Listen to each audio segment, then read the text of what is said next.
Djougou, petite ville musulmane au nord-ouest du Bénin, compte plus de 200 000 âmes dans ses murs. Traditionnellement polygame, le taux de natalité y est très élevé. En plein centre-ville, l'hôpital Saint-Jean-de-Malte offre une grande qualité de soins pour une population venue d'ici et d'ailleurs. Aujourd'hui, l'Ordre de Malte, c'est vraiment un poumon sanitaire pour la région, ne disons même pas pour la commune de Djougou. Parce qu'à l'Ordre de Malte, vous verrez qu'il y a des patients qui viennent d'autres départements pour se faire soigner. Et c'est pour cela même que l'État béninois a décidé de le transformer en hôpital de zone. Construit en 1974, cet ancien dispensaire, devenu aujourd'hui premier employeur de la ville, doit aussi sa réputation aux valeurs portées par l'Ordre de Malte. Bonjour.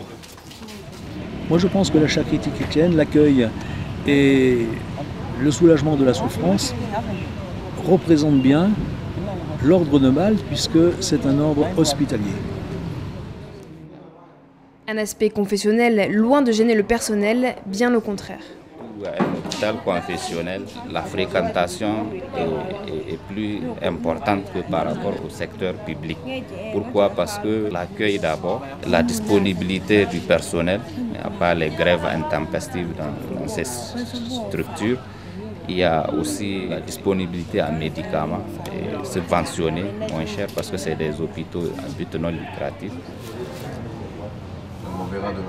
Derrière ses portes, cet hôpital de 105 lits, 7 médecins, 150 employés offre plusieurs services.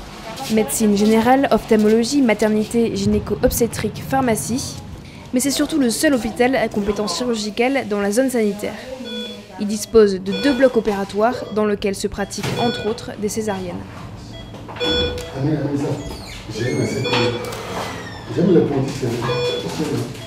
Oh, tu t'as dit que ça reste là, il faut lui montrer ça.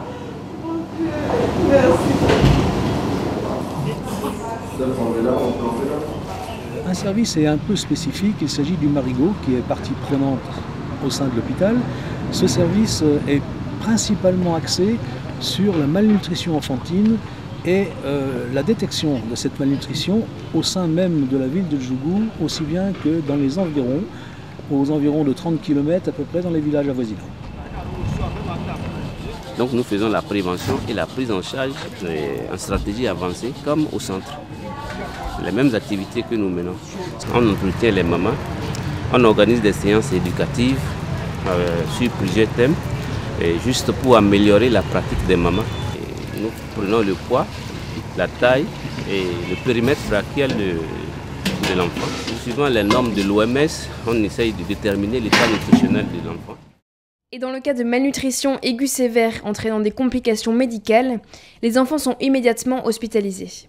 Pour les autres cas, un complément alimentaire, le Plum Peanut, permet de rétablir l'équilibre nutritionnel. D'autre part, un projet de jardin hospitalier nutritionnel représentera l'approche la plus efficace pour combattre l'insécurité alimentaire et la malnutrition. Nous tendons à nous développer et à recevoir de plus en plus de monde.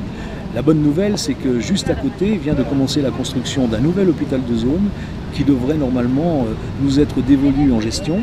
Et le plus que nous allons avoir d'ici quelques mois, ça va être de la mise en œuvre d'un scanner. Ça va permettre, par le biais des radiologues spécialisés, de pouvoir détecter des maladies qui jusqu'à présent ne pouvaient l'être. Nous sommes à la croisée des chemins. Nous avons la possibilité de recevoir des malades du Bénin, bien évidemment, du Togo, du Burkina Faso, du Niger, du Nigeria et du Ghana. Ce qui fait quand même un élément d'importance au sein de la sous-région. De tout le pays, le Bénin entier, nous remercions l'hôpital l'Ordre de Malte avec tout ce qu'il nous a fait pour notre vie. Il a sauvé beaucoup de vies.